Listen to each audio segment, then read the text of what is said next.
Good day, everyone, and welcome to our webinar, Discover How the Panorama Suite platform supports South Africa's digital transformation, brought to you in partnership with Codra and Smart Energy International. My name is Claire Falkvane. I'm the editor of Smart Energy International, and I'll be your moderator for today. Now, this webinar is of importance to all industry actors in Southern Africa who are concerned by the digital transformation. No matter which industry sector you belong to, the Panorama Suite is a multi-service platform that can collect, monitor, and analyze your data in order to improve your operational performance across all sectors, including water management, industry, and energy. Discover why Glencore, NTP, Cape Town Water and Sanitation, and many others have chosen Panorama Suite.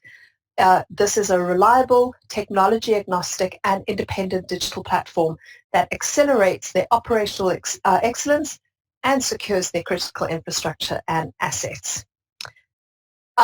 Today we are going to be discussing why the Panorama Suite platform is dedicated to Industry 4.0 and smart cities, how French tech sustains South Africa's digital transformation, and we will get some live feedback from South African system integrators on the various application cases. Our speakers today are Nicholas Hamel, who is a Panorama expert from Codra, Quinton Slubbert from Reset Technology, and Abraham Forster from BCX Industrial Solutions. Before I hand over to our experts, I do have a few housekeeping items that I would like to cover. Today's session will be available on demand, and you can use the access link that you use now to gain access to the recording. Next, we would really love to hear from you during today's presentation. So if you have a question for our speakers, please feel free to send it in using the Ask Staff a Question box on the right-hand side of your screen. We will be responding to live questions today, so do take advantage of the opportunity to dig deeper into the insights being offered by our experts. If we don't get to your question, we will be sure to follow up after the broadcast. So without any further ado, I would like to kick off by, first of all, welcoming our speakers. Gentlemen, thank you so much for joining us. And I am going to hand over to Quinton, who will share his opening statement. He will then be followed by AB, and who will then be followed by Nicholas. So, Quinton, the floor is all yours. Thank you so much, Claire. At Reset, we are always exploring new and innovative technologies for sustainable and creative solutions to support our customers and partners in their journey to their digitalization and to help future-proof their manufacturing capacity. We are passionate about web-based technologies and the advances made, especially in the edge processing, and hope to employ more of these technologies in the near future, especially in collaboration with forward-thinking partners like Codra. Thank you. AB? Hey, good day all. Yeah, it's Abram or AB here from Business Connection, BCX. Basically, I've got 20 years experience in the automation industry, from sensors to PLCs, SCADAs, up to MIS, MES, batching systems. And Industrial Solution is a part of BCX, or division within BCX, with about 40 engineers ranging from SCADA experience to application development and information reporting, and we're glad to use Codra as a platform for our clients. Thank you.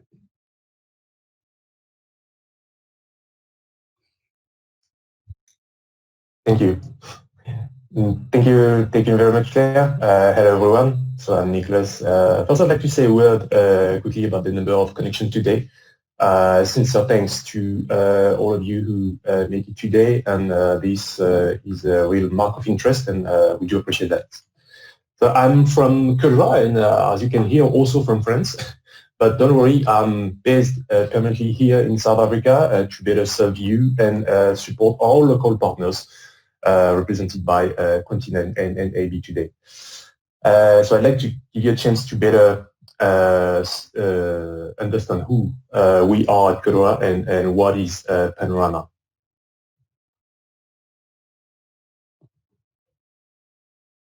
All right. So first, who we are at Codra? We are first the software manufacturer of the Panorama digital platform. We've got a cross-platform function approach to in order to address many industries like the building, facility management, security, asset tracking, energy efficiency, and all sorts of industrial SCADA, whatever the industry sector you belong to. And finally, we are a French SME, but also in the UK and in South Africa, obviously. So we are born in the nuclear industry in 1986, so with more than 30 years of experience and with more than 40,000 licenses installed over the world, with about 70 million euro in turnover last year, and 10% of that at the export, with a constant growth of this export part. It continues since 2013.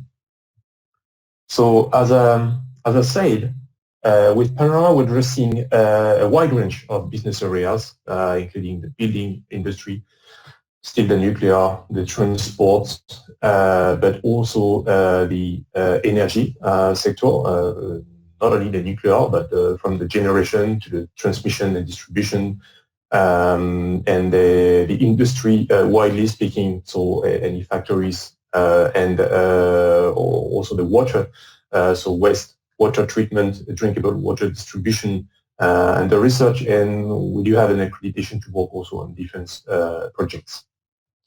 So just to give you the big picture, worldwide, our presence is like that. So we, as I said already, we do have offices in France, obviously, where we've got our headquarters, but also in the UK and in South Africa. And in light blue here on this map, you can see where Panorama licenses are actually deployed. So now let's dive a bit further into our digital platform, into Panorama, and to be sure why, so why Panorama could be the backbone of your industrial information system. That's simply because it's making converge two different worlds, from the operational technology on one hand, and this is where you've got your field devices, RTUs, PLCs, sensors, and the information technology on the other end, and up to the Internet of Things networks on the other end. So how Panorama did that is by basically collecting and processing the data, centralizing those data, building an application that mimics your installation, dedicated one, so creates also dedicated HMIs to present the data you want it to be presented, and doing this, expanding your capabilities that you operate and maintain and optimize your installation, and so improving your operational performances at the end. So our solution are based on first a real-time supervision platform to collect the data, the real-time data, but also on another hand on an historian to deal with dashboards and reporting, and with dedicated customizable information that you can get from your real-time data. So as I said, Panorama is the backbone of an industrial information system, and we can provide you with different types of applications, like any type of production process monitoring, standard SCADA, building and facility management, energy efficiency in this way, access control, also intruder detection, or even asset tracking and management, and so many more. But further than that, it's the perfect integrated local and multi-site supervision hypervision solution. So if Panorama is powerful and suitable for so many business areas, it's because it's scalable and it's based on those microservices features. So here they are. Don't worry, I won't go through all of them now unless you would like to dig into one of these by asking a question. So for this purpose, please drop a message onto the chat box, and we'll be very happy to answer that. So now let's engage with us, with Quentin, Nabil, and myself. We are all set to answer your questions on our platform. Thank you very much. Nicholas, AB, Quentin, thank you very much for those opening statements. And ladies and gentlemen, I would like to remind you that this really is the opportunity for you to ask the questions of the experts, really, take advantage and get them to provide some insights into the questions that you have at the moment. I have got a couple of questions already, and I'm going to start off.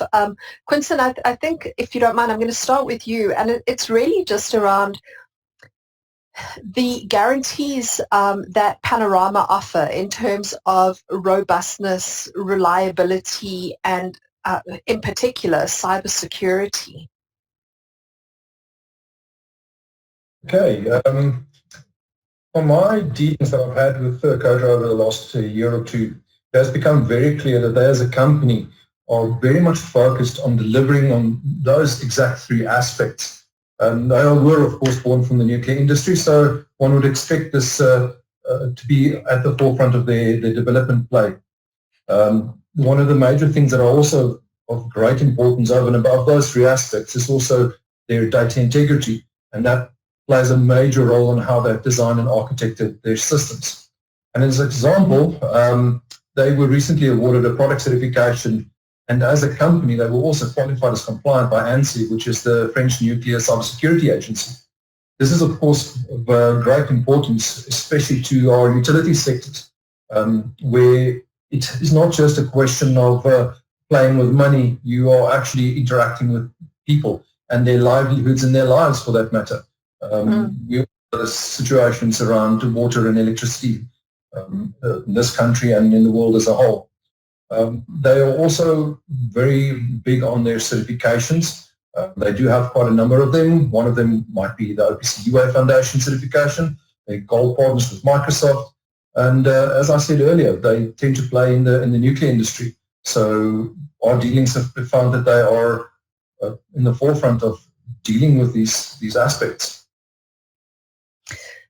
If I may ask then, as an integrator, what is the perhaps biggest challenge that you would normally find in terms of data integration into a system like this? And it's something that perhaps Quentin, you and AB could address, and then Nicholas, if you've got anything to add, perhaps you could. So Quentin, I mean, just from a data integration, what are the challenges around that integration and also just the interoperability between all the various technologies? I mean, because that can't be easy to achieve. Okay. Found is there's quite a few legacy systems in and around South Africa, and in the areas that we play in. They don't tend to be interoperable with the newer technologies in communication. PCUA being a good example. Codra solved the solution by making available quite a number of legacy and open architected drivers that they are able to connect to these devices with through their comm server, and then bring that information back through a secured channel back to your backend storage and processing. And that has played a major role, especially with one of the last projects we've done, in being able to have a multitude of legacy systems that we needed to connect to and bring that data back to the historian. Yes, if I may add on this, sorry, if I may add on this, so that's absolutely true. So we've opened the gates to the integration of legacy systems and with our APIs to allow those specific and proprietary implementation of a protocol, for example, then it becomes a real and native object into Panorama. Amy, anything from you just in terms of that interoperability and data integration? Yeah, from our side, is we normally use OPC UA and OPC DA. So current projects that we're busy is water and sanitation, where we connected to a OPC server and they just connected directly and seamlessly. Okay, so no problems there at all. No problems. You can connect via serial as well if you have comms or serial devices. That still works as well. Okay. Nicholas, so then maybe if I could move on from that and ask you, how durable is Panorama? I mean, can we trust you to be around for the long term? Yes, you can. Yes, you can. So just we do have a constant growth and a steady one over the last 30 years. And we were born in 1986, and since then we belong to the same family first. Yeah, so I would say also I had the question a couple of times also with concerns about our credibility on the long term, and what we've done and what we're ready to do as many times as required is also to have some agreement with this crew agreement to offer an access to the source code if by any bad luck we have to disappear. So it was mandatory for us to do that type of things to go and since the beginning with the nuclear industries, because those guys, they can't afford to partner with people that are not there on the long term. You mentioned in the presentation that you know the various elements of the Panorama platform. The ultimate objective, of course, is to improve performance.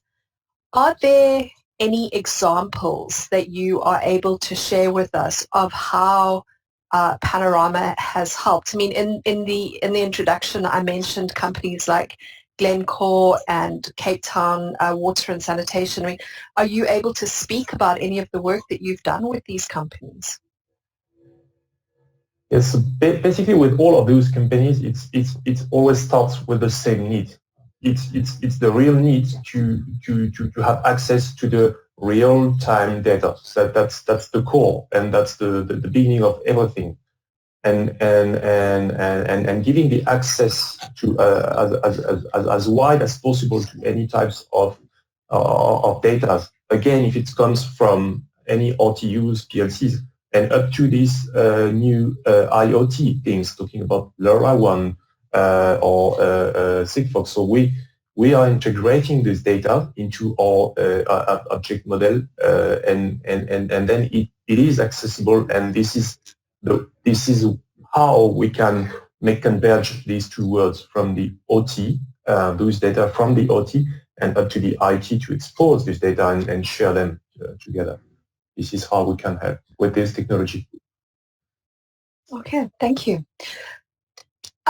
AB, question for you. And this is not one I think that's going to be very easy, but what is the typical profile of a Panorama user? I mean, in as much as anything can be typical. Yeah, typically means is first it's all scalable from a small simple mono machine architecture up to a very large scale architecture, multi-server with redundancy and load balancing up to 2 million IO. The same application can provide adapted access to different public users based on the notion of profile and users. Typically users is top management that normally looks at KPIs, on-site maintenance people, and then third-party vendors that comes in, or guys that's got a service agreement that needs to remotely get into to your service and that sort of thing. And then also the profiles and users can either via they're connected to Active Directory, which means that your security is on-site, or if there's no Active Directory, then you can have an internal Panorama directory for your security, for your users and profiles. So this is one that I'm posing to all of you, and it's really about, obviously, with the COVID-19 pandemic, everybody has had to change the way they work, and there's been a lot more off-site work, a lot more remote access. Has that put any pressure on your ability, Nicholas in particular, to ensure that the Panorama platform is secure, especially with this increased remote access? Yes, with the remote access, but maybe before the remote access, what I think is crucial, especially within this pandemic, is to have something the more automated the plant, the subject of matter is, the better it is, because you need to have the control first. Once it's instrumented, it's automated, then it makes life a lot easier to control it remotely. Then after that comes the technology, and the technology allows you to access remotely to the same information. I would say we've introduced, our solutions are hosted or hostable and also on-premise. Especially our critical infrastructure do prefer on-premise, and maybe for less critical installations, I would say the hosted solution, fully hosted in the cloud solution, can be a really good one, more easily and full remote access. But we have this in mind because we're coming again from the nuclear industry, from heavy industries, but people really need and prefer to have at least a local control. So we've also introduced in this way of hybrid solution, the so-called edge-to-cloud solution. So you do have your remote access anywhere all the time, but if you are on the site locally and for some reason you don't have the connection anymore, then you still have a local access to be able to manage your local plants from locally. This is critical. Quinton, maybe then you could just give some insight. What is the local industry's, I can't say attitude, because obviously you can't speak for all of them, but from your experience, how have you found the local industry responding to the option of having a hosted service? Is it something that they are open to? Does the regulation support that? Okay, so let's start from an infrastructure perspective. Africa is fledgling at this point in time in the expansion of its connectivity. Up here in the cities, we've got quite a bit of fiber optic connection now. So those infrastructures are growing, and they're growing very quickly. Even out in the rural areas, it's becoming an option to have external systems. We found that classically, especially in the manufacturing industry, there's a bit of a resistance from moving one's core control system off-site. But it is something that is coming into play, especially with the threat of hacking or ransoms. It's becoming more and more of an option to move one's control system even off-site into a data center, where it's behind a controlled and access controlled environment. The major in that is the availability of connectivity. And Codra has gone a long way in trying to get the best of both worlds. Even on their historian systems and their control systems, you have the COM server, which is a store and forward mechanism that makes it capable of doing local connection or local collection and then sending that on when the connection to the main server is reestablished. So it's sort of a bit of a both worlds thing. I would say there's a bit of a resistance still, but it is something that is melting with time, especially in the current situation. Things have become more and more reliant on remote connectivity, especially for the workforce being able to access systems remotely. In doing so, it has now moved the ability for us to move these control systems off-site into site. So I'd say definitely it's still fledgling, but it's a definite growth. Thanks very much. Nicholas, speaking of COVID-19, have you found that the way your users are engaging with Panorama has changed? That perhaps there's new use cases or just ways that they are utilizing the platform that perhaps they didn't previously? I think it's been more not only due to COVID, but it's an ongoing process that starts even before that. So people require more and more remote access, but not only remote access, but something to have a view on their, especially as Abby said, the top level management. They want to have the KPI whatever the place they are. And this is read access data only, so they can't be hacked by sending commands to make something happen bad, destroy something. That's how the security helps in this context.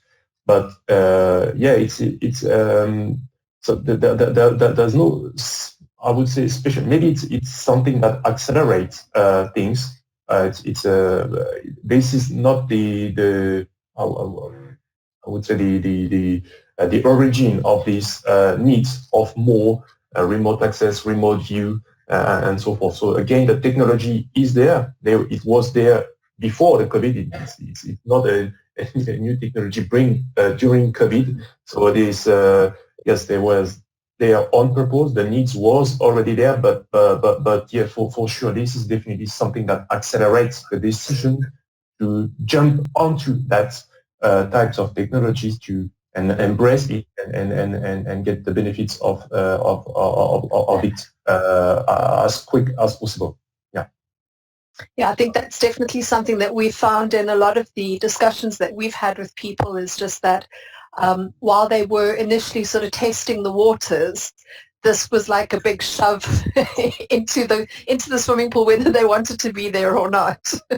So it's definitely accelerated things. There has been a question that's come in, and I'm just going to sort of add it in now, if I may. Nicholas, I think that this is one that's probably for you, and it says here, in relation to process plants, can Panorama provide an alarm management system compliant with existing standards? Yes, absolutely. So there's the alarm management is fully part of Panorama features. So we can, and our system integrators are there to confirm that we can configure alarms on thresholds, on different calculations. And the object of the alarms is to signal that something wrong happens. Like it can be also events. There's a notion of events into Panorama, and the final goal and aim of that is to alert someone to come and fix what's wrong. Then it's this notion of alarm is also well coupled with the on-call feature that is existing in Panorama, and that we can couple with sending SMS, receiving a notification on the mobile apps, and or sending an email as reporting things. So I don't really know what needs to be understood by compliant with existing standards. but the different standards of the SMS, the email, the notification on the mobile apps, I think that's our standards to be alerted that something wrong has just happened, and then someone needs to go on site and fix something. If I can interject there for a second. Please.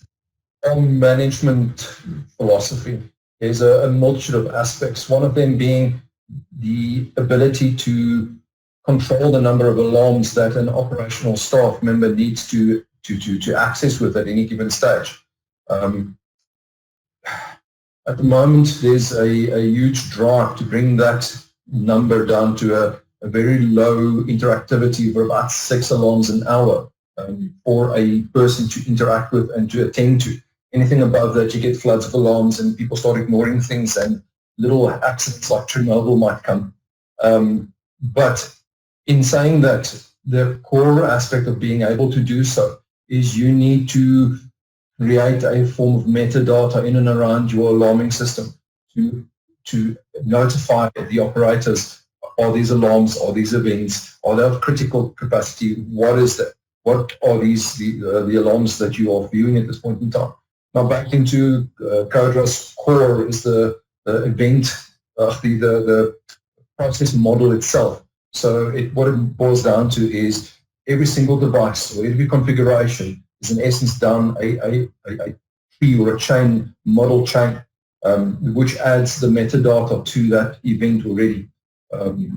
That comes with logging, it comes to the alarming, the configuration and the continual configuration of the system. That whole templatization adds a lot to the ability of them to record and work on the alarming. Chained onto that then is also the back end of the reporting that they've done that comes with the system. That allows you to drill down and dig into some of the alarming features and reports, and then to fine-tune your system to make sure that your operational staff are not flooded with alarms. So I think they've gone a long way, especially in the last 6 months. They've done quite a bit in the presentation format of the alarming and the ability to fine-tune that mechanism. So it sounds like it's a highly customizable interface that you can really use to, as you say, refine the kind of information that you're getting, how you're getting it. Yes. And I wanted to ask Nicholas, what about the mobile suite? Yeah, so the mobile is part of the Panorama Suite, so that's it has to be seen as a client of the server. So in terms of architectures, we're deploying servers that are dealing with the acquisition, the real-time acquisition with all sorts of sources, and then we have heavy clients, HTML5 clients, and or mobile app on the smartphone or tablet.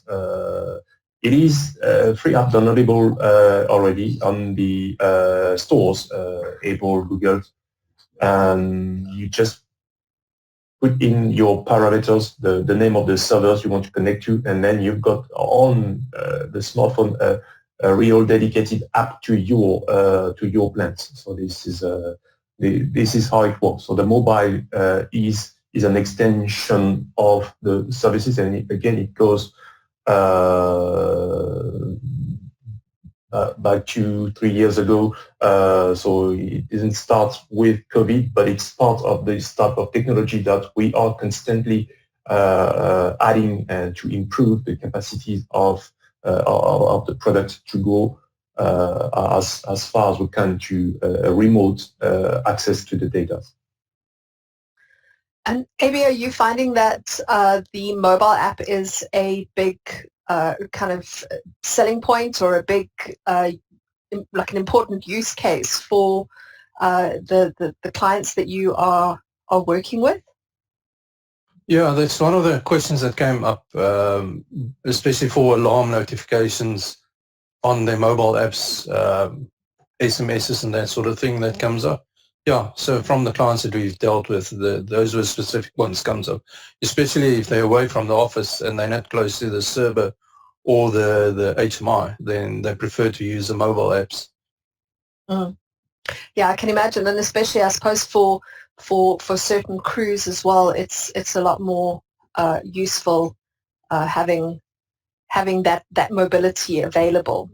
Yeah, especially like in the water sanitation departments that they've got, if they've got dam levels or pumps and that sort of thing that trip, then they need the notification immediately. Okay. Nicholas, I'm going to ask, you mentioned a little bit earlier that there were a number of elements to the Panorama system, and I'm going to ask if we can please pull up that last slide that you had, and perhaps you could just talk through some of these elements, just I guess to explain or give an insight into the breadth of what is possible with Panorama. Yes, so we've talked already about some of them. Yes, just to mention, maybe in terms of data acquisition, we talk about that. That's the sources to feed the system basically with your field data. And the alarms, we talk about that within the on-call or also feature to alert people on site, especially maybe it's linked also to the maintenance KPI. So you've got sort of KPI for top-level management in terms of health of the plants, for example, and the productions KPIs and all those relevant numbers that we want to have a look. But we can have also maintenance KPIs that are have to deal with the aspect, maybe the replacement of full equipment or also the predictive maintenance that can be implemented based on the numbers calculated and cumulated times on for different assets, the risk of a failure of those equipments are higher if they are constantly on and off rather than on all the times, or if it's off most of the time, maybe there's another way to use it in a better way to make it more easy to use. Yeah, I think we've been through many of those points. Abby talked to us about the user and profiles that we can connect and benefit from the configuration inherited from the Active Directory, and then we can, based on that, do within the single application give different types of access. So obviously the top-level manager don't want to see the detailed information about those particular equipment who is running who's got a failure, for example, while the on-site maintenance people really want to see all those data and don't care that much about the generic KPIs. So yeah, and we talk about the HMI, which is an easy complement. Just to add on these particular points of the HMI, so it's not only just a remote access, it only take advantage of all the features embedded into those smart devices, whatever it is, a smartphone or a tablet. It comes with GPS localization, so we can display things depending on the position. People on site can take picture to send on the server as a proof of something that happens. You see all these different things. You can also scan a QR code in order to have access to a user manual. We can imagine really a lot of different aspects, and it also can be linked to the GeoSCADA feature, which allows you to display a map, a proper map from different service provider like Google, for example, but also OpenStreetMap, so which is more free in this way. You have your markers, and especially for Hypervision types of applications that are not only local supervisions, but an Hypervision can give on the map the different markers of the position of the different sites. So a centralized operator can have a look and see different markers of the different sites that are within the company and see if there's one in red, that indicates that there's something wrong, whatever it is, a KPI or an alarms, and then you can click and zoom in and have the access to those sites data yeah, so that's all about that. So maintenance, predictive maintenance, coupled with the mobile apps, the user reportation, the alarms that we talk about, and then the way it is open also to implement acquisition for legacy systems. It's also an important thing to help people to jump to do the step instead of keeping their existing systems, and they can jump easy. It's easier for them to jump knowing that they can benefit within this new platform the access to the previous data without replacing everything on the field, because it's always what costs more also to replace, and you can play it on the long term to deploy on the continuous process to replace these old legacy systems, but you can jump already with a new software platform to do it with the peace of mind that you still have the data coming from those legacy systems, and it's still working the same way, but you have access to it through this refurbished let's say platform and access to the data. Okay, thank you very much. Let's see here. We have got another question that has come in. And let's see, we have started focusing on Industry 4.0 as well as smart city assignments in India. We have a strong presence in the DRC and surrounding countries with various mines, processing plants, and engineering companies. At the moment, Panorama is not present in India as well as the DRC, and I'll leave that to you to correct or not.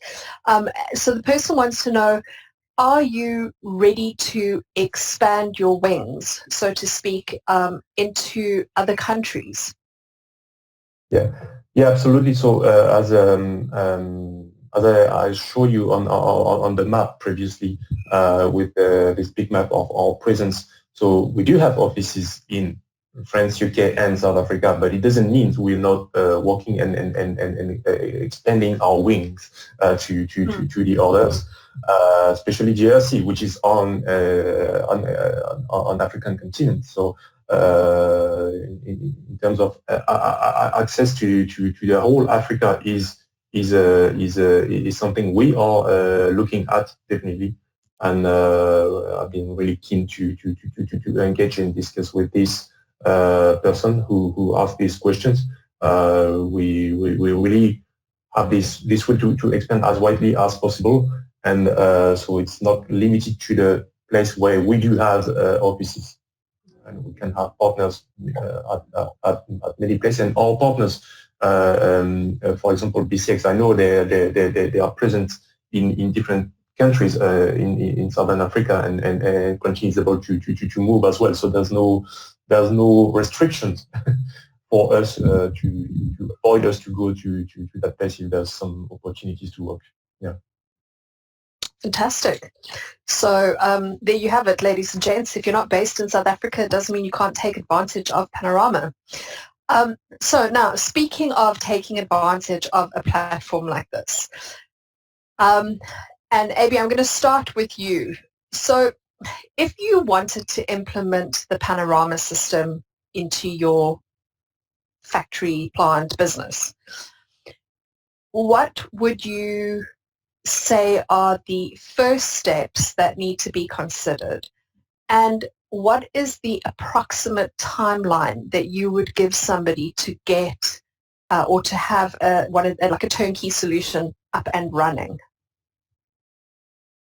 Yeah, basically what I think is normally you just need to have a solution partner, basically somebody that's got experience with the Panorama, And then typically if you got people on site, they need to go for the Panorama Suite. And these days, like all the training necessary is online as well.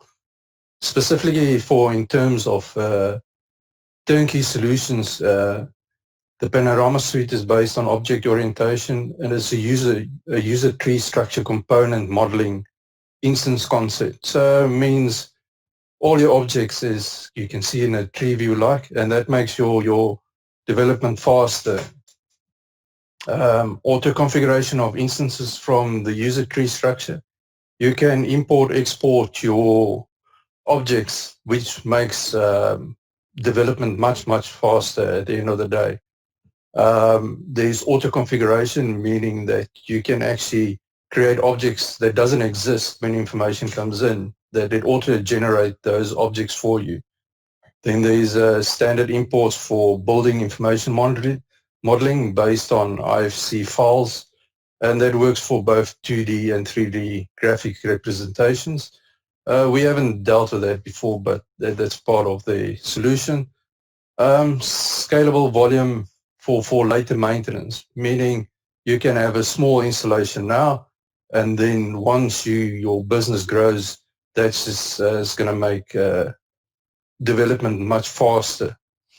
Software allows for features and architecture extensions over time without re-engineering, meaning that if I build templates, I can instantiate the templates of the objects, and that makes life much faster in terms of development time. And yeah. Thank you. Quinton, so if somebody wanted to implement Panorama, I mean, what would you say to them? What is the first step that they need to think about? Okay, typically what we'd start with is understanding what's on site and what is required. What is the user's requirement for the system to do? If it is a standard control system, you would start with what are you talking to and how do you need to control it?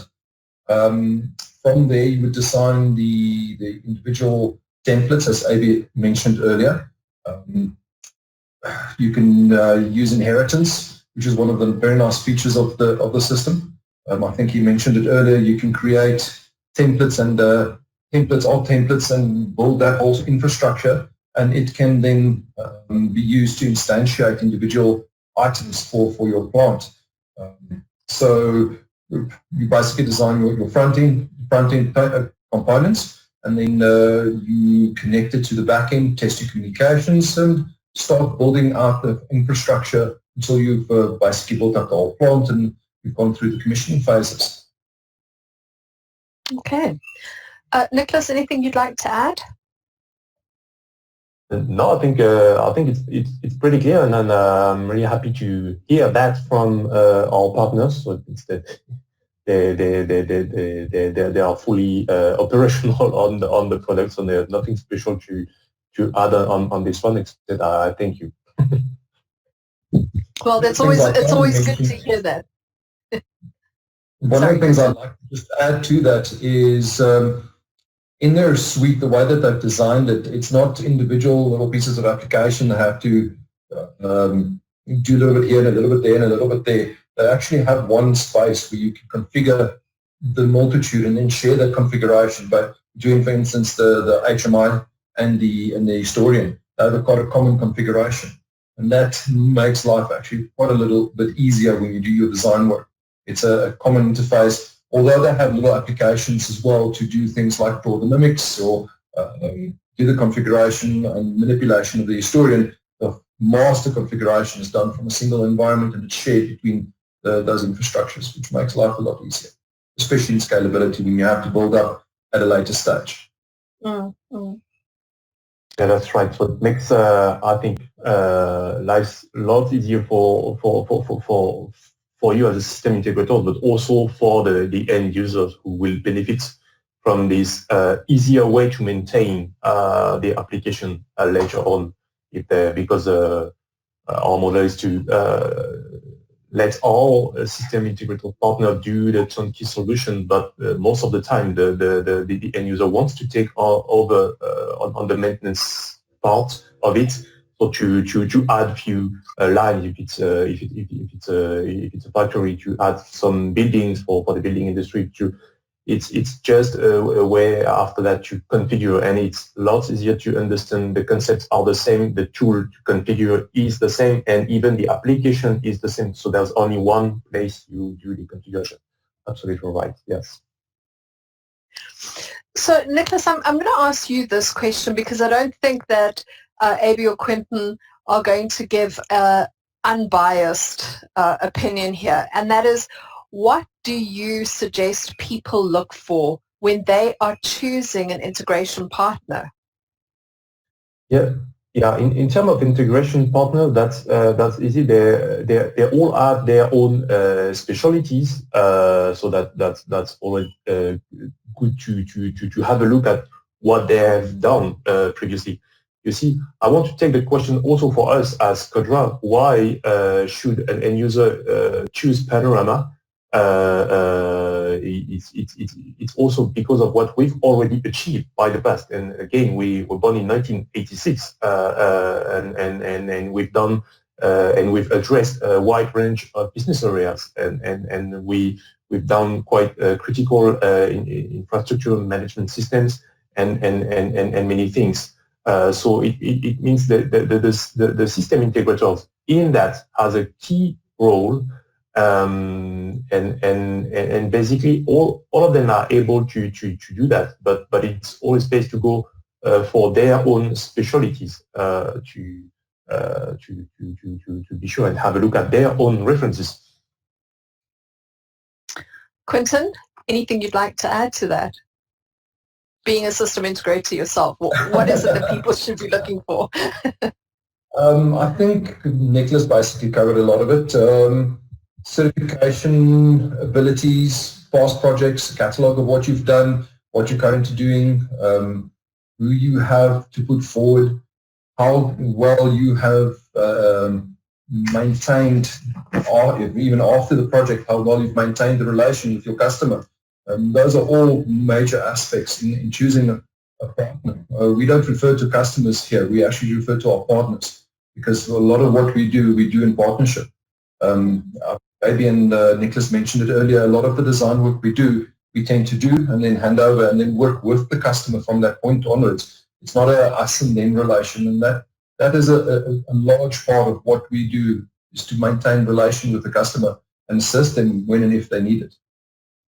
Yeah, because I imagine that when it comes to making small tweaks to, say, alerts or something like that, the customer wants to have the ability to change parameters as their circumstances change, but they don't necessarily need to have all of the knowledge that's required to perhaps integrate a whole new element into the process.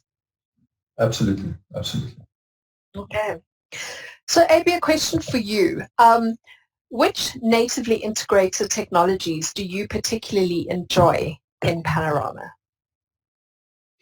Yeah, it's basically the newest technology that we see these days, and Nicholas mentioned it before, is the LoRaWAN and the Sigfox, all these smart sensors that we get these days. And then we can also see in all the tenders that we're getting these days, it's like temperature sensors that needs to go up into the cloud or needs to go up into the SCADA. And the clients don't want a server machine on their site, that sort of scenario. So it's, yeah, all the basic new IoT devices. And Quentin, if I were to ask you the same question, I mean, from your perspective, what are the technologies you're most enjoying utilizing? I have to basically agree with Aby that we focus a lot on the web technologies and especially the edge processing systems. So those actually enable quite a bit of what we do. Couple that with things like the SCADA and a few other features that Codra presents, and it makes for a strong partnership between a service provider and an SI and the partnership. Okay.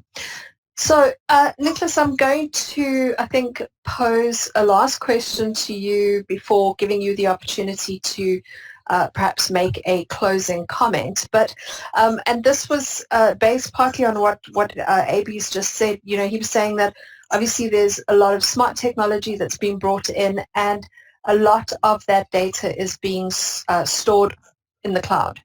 So what type of infrastructure is Panorama compliant with? And with all of this cloud technology, where is somebody's data going to be sitting? Yeah, so that's, yeah. Thank you for this question. So that's a good one, I think, and I had it previously from different customers. That's a critical information where. Sorry, I'll start with the last one. Where the data are sitting, because we obviously we are offering now a cloud structure infrastructure. That's correct. But in terms of data, especially for critical national data for the water specifically, people really want to make sure they keep the ownership of their data. So this is why we're pretty happy with that, because starting from the origin, we do have this on-premise infrastructure type of deployments. So it means that that's true. You need to deploy an infrastructure, but at least you've got the ownership of the data, so it doesn't go anywhere on the cloud. So for critical data, I would say whatever it is critical for life, like in the water industry, or critical for a business, because one can think that the data are a matter of confidentiality, secret procedures, and whatever in terms of production. So yes, we're happy to have this ability to go from an on-premise to answer these type of concerns who are really existing, but also to address people who need access to, and even it can be a mixture of all of it, depending on the types of data you're looking to give access to everyone. You want to make access to some data to the public, to make it public, even making it public, not only exposing it to the hackers, but making it public. And at the same time, within the same types of deployment, on the same platform, you can decide to keep some really protected. So that's how we are addressing those type of concerns in terms of ownership of the data. Yeah. Okay. So again, the infrastructure is local on-premise, edge to cloud, and a mixture of all of it. Right. So yeah, really configurable, and I guess suiting everybody's needs, both in terms of privacy, security, and then a whole suite of different applications as well. So I am going to, we've got a couple of minutes, so I'm going to ask Quinton, if there was one thing that you would like our audience to take away with them, what would it be? Although Codra has not been in country for a long time, they've been around for a very long time. They are really strong in building the relations. I mean, they sent Nicholas here at a drop of a hat, and he's here to support. They're willing partners. You can do a lot with them. They are a great company to work with.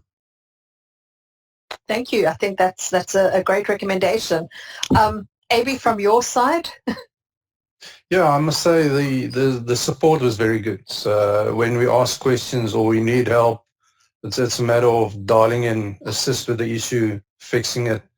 And then, yeah, the guys are knowledgeable. We done training online, and that's with the UK guys, and training is very good. Okay. And Nicholas, I will leave the last word to you.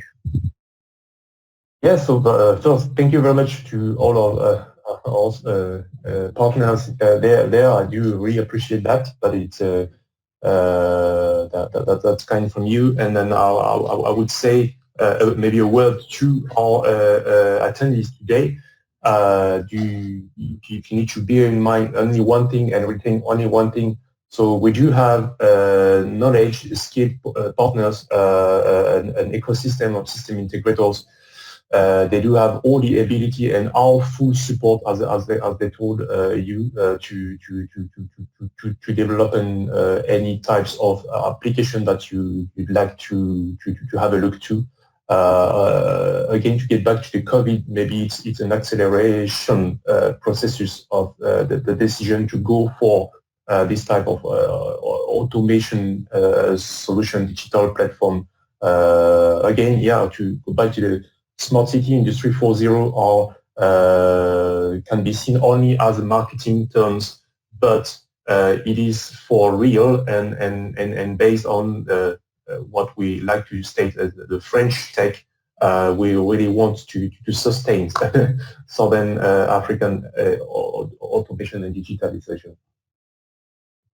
Thank you very much. On behalf of Codra and Smart Energy International Festival, I would like to thank Aby and Quentin for sharing your very valuable insights with us today. Nicholas, thank you as well for being with us and also for sharing the Panorama Suite with us. Ladies and gentlemen, I would like to remind you that a recording of today's webinar will be available on demand, and you can access that on the Smart Energy International website. If you would like to reach out to any of our speakers from today, please let us know. We'd be more than happy to put you in touch with them. But for now, from me, Claire Falkvane, and from our speaking panel, please stay safe, keep well, and thank you so much for joining us. Goodbye. Thank you. Bye. Thank you very much. Cheers, bye. Bye.